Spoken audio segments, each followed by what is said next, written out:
This is a video about solving a fairly complicated exponential equation. Notice that this equation has two different bases. The one on the left-hand side is e, and the one on the right-hand side is 2. They're different, so you can't combine them easily. So let's look at how to actually solve this. Well, the first thing you can do, and you want to do this anytime you can, is simplify the equation.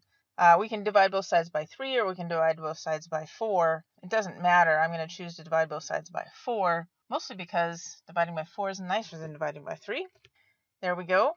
And now what we want to do is to start the process that helps us get those exponentials down, right? These exponentials up here, and the variables are in the exponent, and we don't want them there. We're trying to solve for x. So we need x downstairs, as I call it.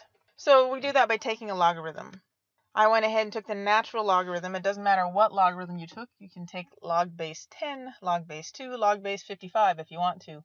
I take the natural log because it's log base e. It's just a happy number for me. And I only have to write two letters down, L and N, instead of log for log base 10 or log base whatever. Now, by doing that, we can get the exponent down on the right-hand side. This x plus 4 is going to be able to come down in front based on the properties of logarithm, but not this 2x, because that 3/4 right there is a problem. We're going to have to split that left-hand side up. And by splitting it up, now this exponent 2x is an exponent for the full logarithm, and that can come down front.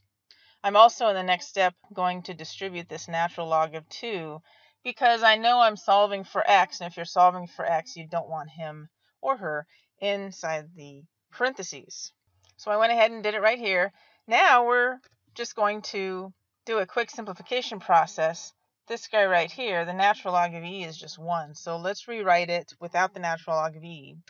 I like to simplify my equations whenever I can.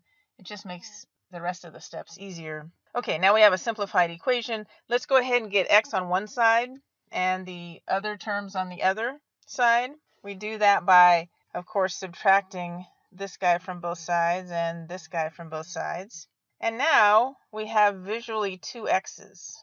And when you're solving for x, you only want one x unless you've got some sort of factorization trick. And that's what we're going to do, is factor the x out. So visually, there's only going to be 1. And when we do that, now we've got a coefficient right here of 2 minus natural log of 2. We just have to divide both sides by that. And by doing that, we now have x solved for. And of course, we can plug it into our calculator and get a nice estimation of the answer. And that's it.